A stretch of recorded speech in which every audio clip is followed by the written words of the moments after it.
Hello everyone, this is Crota giving you a shoutcast in a game between Liquid Haypro versus Fanatics Rain here on almost said Shadow Temple Tall Dream Altar. This was taken from MLG Orlando 2011. I'm just going to go ahead and cast this best of 3 series and hopefully it does not disappoint. Haypro spawning as the red Zerg over here at the 10 o'clock position. Meanwhile, his opponent, Rain, spawning here as the blue Terran at the 3 o'clock or 2 o'clock or 3 o'clock position.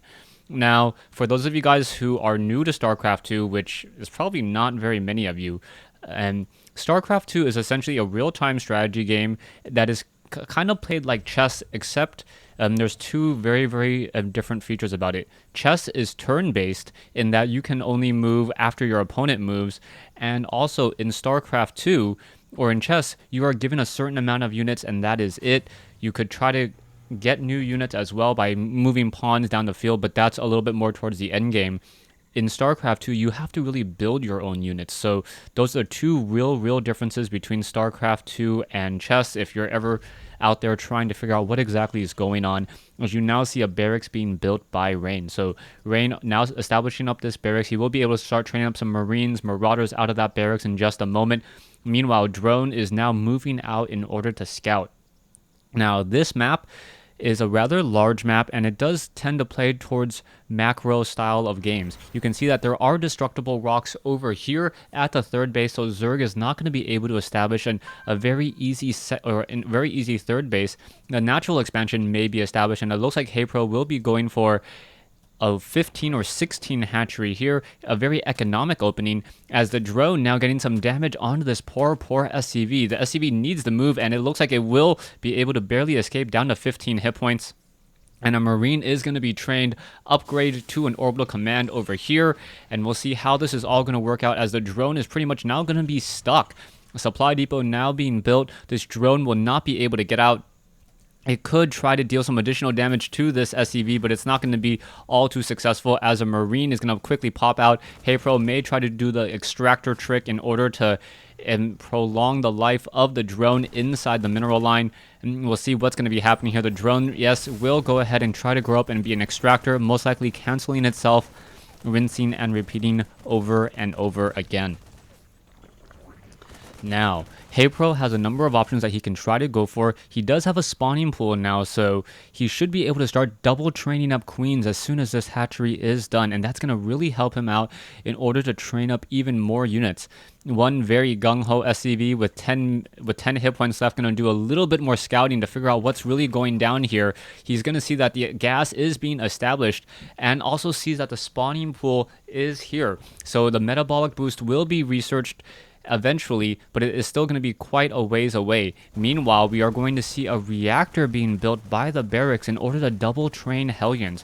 Rain most likely will have 4 Hellions around the 5-minute 50-second mark as these two buildings quickly swap locations, and now with 4 Hellions hoping to deal some economic damage. The Zerglings will try to make their way over, but they're not going to really be able to do all too much. So Rain right now has the counter unit, and right now both players are just going for map control. You can see Zerglings are making their way out, but as soon as these 4 Hellions come out, these Zerglings are not going to be able to stick around for very much longer. One Zergling making its way in. Marine's going to be able to shoot it down. Oh, what is going on here? There you go. The Zergling finally does get taken down. It does scout out the command center though, so he knows that this is not going to be a one-base push by any stretch.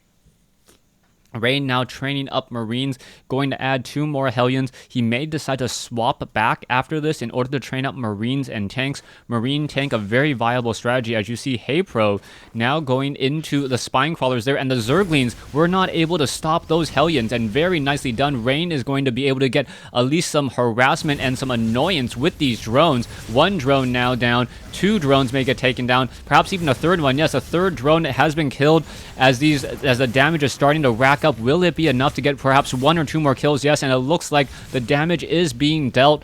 4 kills already for these 2 Hellions, and it looks like a 5th may get added. Oh, the splash damage. There it is, 5 kills. A very nice economic trade there. Is it going to get another kill? Yes, it does.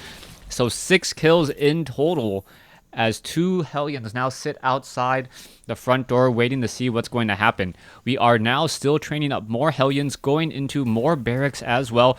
I'm a bit surprised that we aren't doing a swap on the tech lab and the tech lab over here, as it looks like the siege, it looks like we're going into a starport now. So this is a rather strange build. Not quite sure what reactor will be added on over here. Perhaps heavy marine tank, but this doesn't make that much sense to me. Not quite sure what Rain's ultimate goal is. He already has a reactor. He now is researching STEM, and he should be perhaps be adding a tech lab here, or onto one of these buildings, as it looks like he will be double training up Marines, adding a reactor. So it is just going to be pure Marines with double training medevacs, it appears. And that is not that good of a strategy, especially if the Zerg player does go for Banelings. Terran players normally need a couple siege tanks in order to soften up that Zerg army. Zerg armies generally do like to swarm together in order to deal more damage. You can see the double training of the medevacs there, and it looks like this is going to be pure bio play with a lot of Marines, which is still a rather strange opening. I'm hoping that Rain at some point does go into siege tanks. Otherwise, the Zerglings are going to be able to surround and get in a lot of damage. Zerglings now quickly chasing after those Hellions. Hellions do not have blue flame. As those Hellions attempt to run away, the Zerglings able to get off an attack every couple of seconds or so, as the Hellions now backing off, Marines coming in to reinforce, and those Zerglings know better than to try to run into that position. Rain now going to be doing a double drop with 2 medevacs, and also creating a front door of supply depots. This is very important for Rain, as he wants to make sure that no units are able to simply run by at all. Now, the Marines are not going to have stim pack for quite some time, so that's going to really limit the amount of damage that those Marines are capable of doing, especially as Zerglings are going to be perhaps being able to make their way over. You can see Hellions now down over here. Marines doing a good job, and a nice cover fire by these Hellions. The Hellions making sure that no Zerglings were able to swarm in on them, and as we now see more Marines continuing to engage even further. So nicely done there, as the Marines continuing to fight back here, and Rain doing a great job and dealing a lot of damage, much more than I thought he would have been able to do. Perhaps executing this timing attack rather well, knowing that his opponent doesn't have Banelings just quite yet. Marines are able to fight back, deal a lot of damage to those drones, and I take it back. Haypro now in a desperate trouble. Zergling's going to be able to swarm in here, but still not going to be enough, as that splash damage. There's the GG from Haypro. So Haypro losing game 1 in this best of 3 series to Fanatics Rain. Rain doing a great job of just timing that attack very, very well. Switching from double Hellions, adding on another reactor, and then dealing a lot more damage than I thought he would. And I think even Rain was surprised by the effectiveness of that drop, being able to drop in Marines here, and then having Hellions on the low ground here to protect those Marines, just in case Zerglings swarmed by. If Hellions are able to hit 2 to 3 Zerglings per attack, that is very effective, as the Marines can finish them up. Hellions dealing, 42 damage total if they hit 3 Zerglings. Thanks for watching. Thanks for listening.